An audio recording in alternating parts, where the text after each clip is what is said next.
para, shumë para në lojë.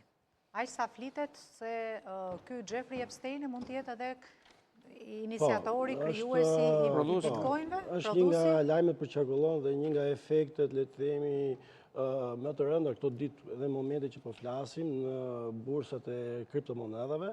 Epsteini është përfolur, domethënë jemi prerë në kuadër të spekulimeve, asgjë vërtetuar që mund të jetë një nga si thosh promotorët, investitorët e zhvilluesve të Bitcoinit. Pra, janë parë disa vizita që e ka bërë midis viteve 2004 deri 2009 në MIT, Massachusetts Institute of Technology, dhe atje domethënë ka kaluar disa fonde, disa nga këto zhvilluesit që janë situar, janë përmendur që mund të jenë brapa Bitcoinit. Pra, ai fondatori, themi, mbetet për anonim, me mbiemrin pseudonim Satoshi Nakamoto, por spekulimet janë tani që mund të ketë qenë Jeffrey Epstein brapa. Dhe faktikisht nuk është kjo arsyeja fondamentale, por vetëm këto 2-3 ditë janë ndjekur mbi 220 miliard në Bitcoin, ka vajtur nga 126 që arriti majën, kur u zgjodh Donald Trump, tani ndodhet, le të themi 74 momentin në pikjat. Është përgjysmuar gati, janë ndjekur miliarda e miliarda.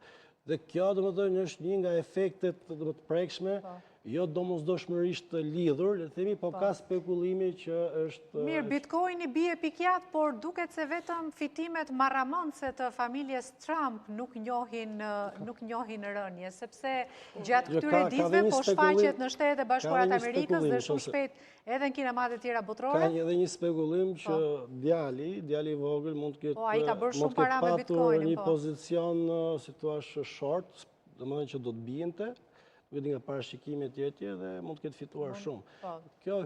Në këtë moment ajo që po fiton shumë është Melania Trump, bashkëshortja e presidentit Donald Trump, ka firmosur një kontratë të jashtëzakonshme për $40 milion me Jeff Bezosin, i cili po bën shpërndarjen e filmit. 40 milion janë vetëm për reklamën, pastaj edhe sa është për një film i cili tregon jetën presidenciale si zonjë e parë Melania Trumpit, por që ka regjizor gjithashtu një njerëz të akuzuar për ngacmime seksuale dhe që përmendet shpesh edhe në dosjet e Jeffrey Epsteinit. Ja ku mbyllet qarku i njerëzve, po të njëjtët njerëz që edhe akuzohen, edhe marrin para, edhe bëjnë filma, edhe janë pjesë e showbizit.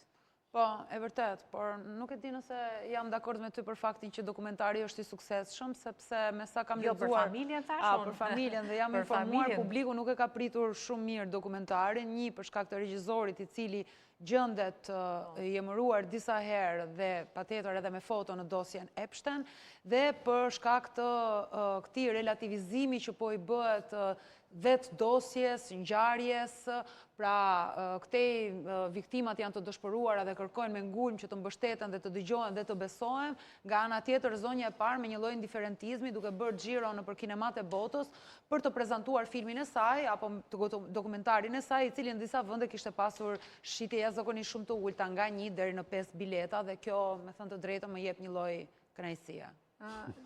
Ndërkohë, çfarë